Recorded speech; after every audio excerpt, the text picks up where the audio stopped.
and welcome to another edition of Dr. Mel's Message. Today's interview, well, let me say it's full of quotes, and you'll see why. I have a fabulous author, and his book is named Useful Quotes, and it's written by Ali Zokaee. I think I said that right. Zokaee, that's it. So welcome, Ali, and I'm sorry I butchered your last name. No problem, man. That's fine. First of all, your book. Tell me about it. Yes, these are the quotes that I was encountering for the last almost 6 or 7 years. I was writing them down whenever something came to my mind or whenever I read something or heard from someone. But I didn't have any plan to write a book until the number of the quotes were so many, more than 500, that I decided that I can make a book of it. Oh, yeah, you can. With that many quotes, absolutely you can. Yes, I have a lot more now. I have over 800, but I chose around 350, 360. Okay. Make it a little bit shorter, but maybe later on I write the second a little bit big. But for this beginning, I think this is a good number of quotes to start with. All right. Now, you said you've gathered them over the years. Do you have a favorite quote? So there are a lot of them. Okay, well, let's hear some. So my listeners can say, hey, I want to get a hold of this. And it's almost like if you did 300 and something, it's almost like a quote a day, huh? I can't name just one because there are many, and there are a lot of my favorite quotes that I didn't include in this book. So I kept it for the upcoming books. But yeah, there are a lot of them that I actually like. Most of them I like, but some of them are a little heavier than the other ones. Okay. So we have this is an example of some of them that are in the book. So some of them have deeper meanings. For example, the first quote of the book, which says, "Life is the process of finding the solutions to satisfy your emotions." I love that. Now, whose quote is that, or is that yours? Mine. Yeah, the first chapter of the book is just my quotes, all of them, and the second chapter is the quotes from famous people. All right. Well, I love that first quote. Repeat it again, and then I want you to explain it and how you came up with it. So it says, "Life is the process of finding the solutions to satisfy your emotions." So true. Yes, and what I noticed in everything that I did in my life, every person make the decisions in their lives just based on their emotions. So whatever they want to do at the moment is in the process of satisfying one of their emotions. And that's the whole life. The whole life, if someone lives for 70 or 80 years or even more, everything that they do is just satisfying one of their emotions at that time in their life. That is brilliant. Now, give me another one. So, as I said, a lot of them have deep meanings. I want to get into the light ones. I want to get into some of them that have a deeper meaning, so people know exactly what to expect from your book. Yes. So I don't remember all of them at the moment because I haven't taken a look at the book for a long time, but I can read and remember which ones may be suitable. So one of the other ones, again, the first chapter says, "Live in such a way that the one you're afraid of be afraid of you." Whoa. So yes, this quote was mine as well, and I came out around 5 or 6 years ago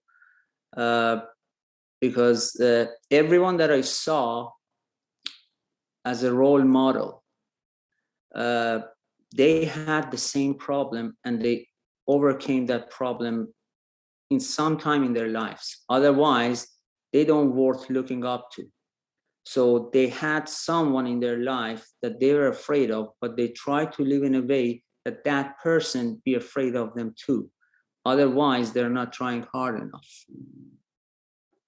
Wow. And when you look at it that way, you build your own self-confidence when you're facing a formidable foe. How's that?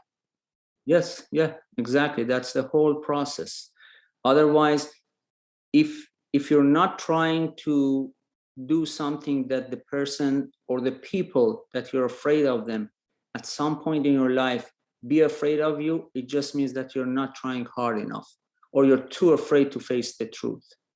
Well, how does this go to the quote where it always says that you can catch more flies with honey than vinegar?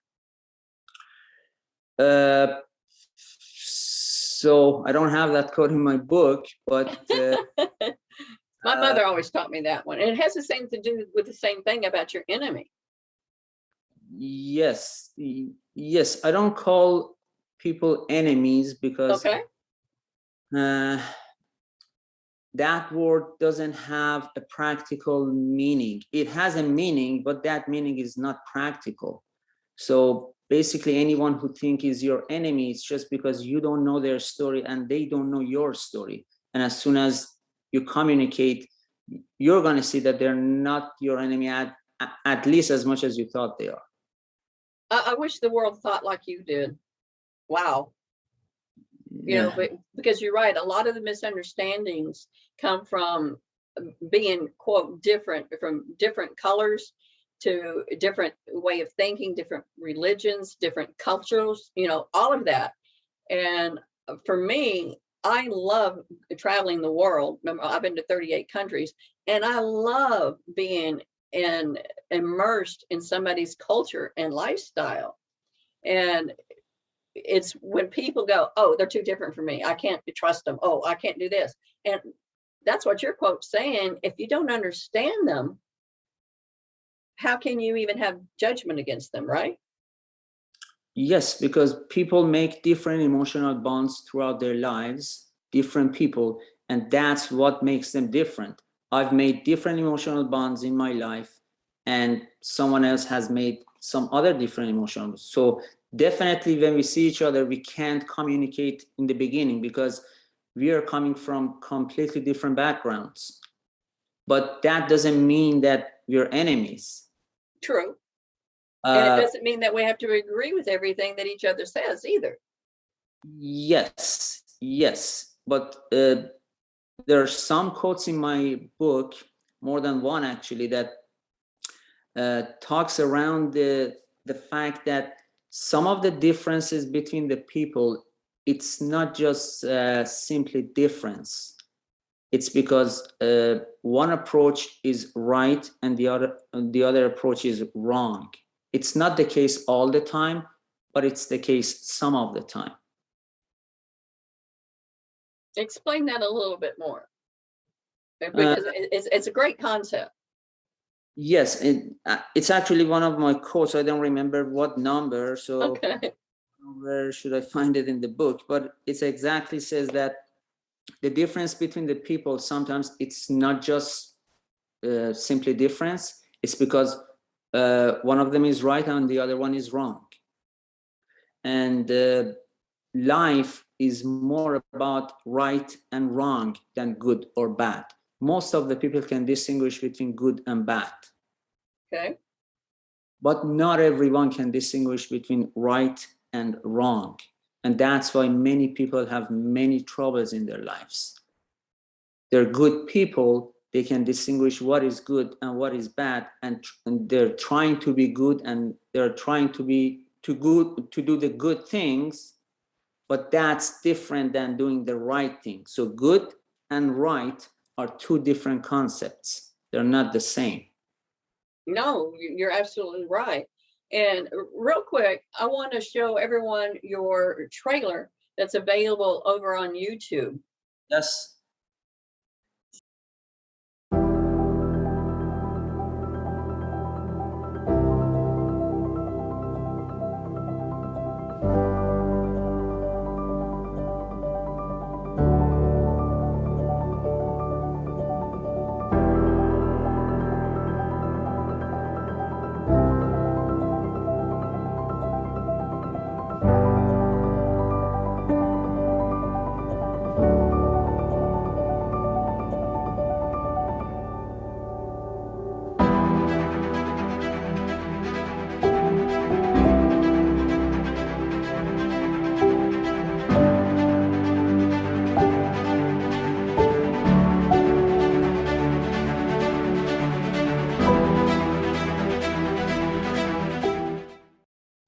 like I said, the cover reveal is absolutely beautifully, and it's very well done, and it has a calming effect to it when you read it. And I like the premise of that you say you can address life's problems. So I'm curious. In the book, do you ever discuss the quotes, or you just provide the quotes? No, I didn't talk about the quotes at all because there are more than 300 quotes, more than 350. Right. If I wanted to explain all of them, that book would have been over 1,000 pages, very boring to read. So that's the case for many books. I think, in my opinion, that most of the books, not all of them, but most of the books are too long, unnecessarily long. So Okay. they can be a little bit shorter and transfer the same message. So I try to keep this book as short as possible without explaining anything that I don't need to, so the readers can just read and think about the quotes. Because if I wanted to explain all of them, that would be too long and definitely boring for many people. But what happens if you took like 10 of your favorite that you came up with and discussed them? Because literally, you're very philosophical in your thinking. Thank you. But almost 290 of quotes in this book is mine, and just 60 is from the other people. Wow. How do you even come up with these quotes? As I said, I wrote them down in the course of the last almost seven years. So whenever something came to my mind, I just wrote it down. And then whenever I came across a quote from someone famous, I wrote it down too. So as I said, I have more than 800 quotes at the moment, but I just chose 350, 360 for this book. Amazing. It really is. Can I ask you, what do you do for a living? Uh, I have two jobs actually. I'm a music and movie collector, so I collect music and I collect movies. So one of my jobs is I have a record store. So I we love sell, that. yes. And my other job is I'm a trainer. I'm a fitness trainer as well. Awesome. But you're very philosophical. Did you ever take philosophy classes or anything like that, or it's just come by naturally to you? No, I didn't take any philosophy class in university. I read some Nietzsche books Hmm. after university, but no, I didn't take any course in that matter. Wow. I mean, your book is just simply amazing. And it's one of those that I think could actually become a coffee table book. You know, that somebody buys, put it on their coffee table, and it could be starters, like pick it up and pick up one of the quotes and discuss it with each other. Great conversational piece there. Did you ever intend it to be used like that? Exactly that. Yeah, exactly. That's what I thought in the beginning, because each of these quotes, most of them actually, can be discussed for several hours. Yeah. So that's a good start for any kind of conversation, any kind of serious conversation. Yeah, that's the whole point of me writing this book. Well, fabulous. Just for clarification, the book is available on Amazon, at Friesen Press, Barnes and Noble, Google Play, Kobo, Apple Books, and Kindle, correct? Yes, ma'am. How was that process for you to get them all over the place like that? What was your process like?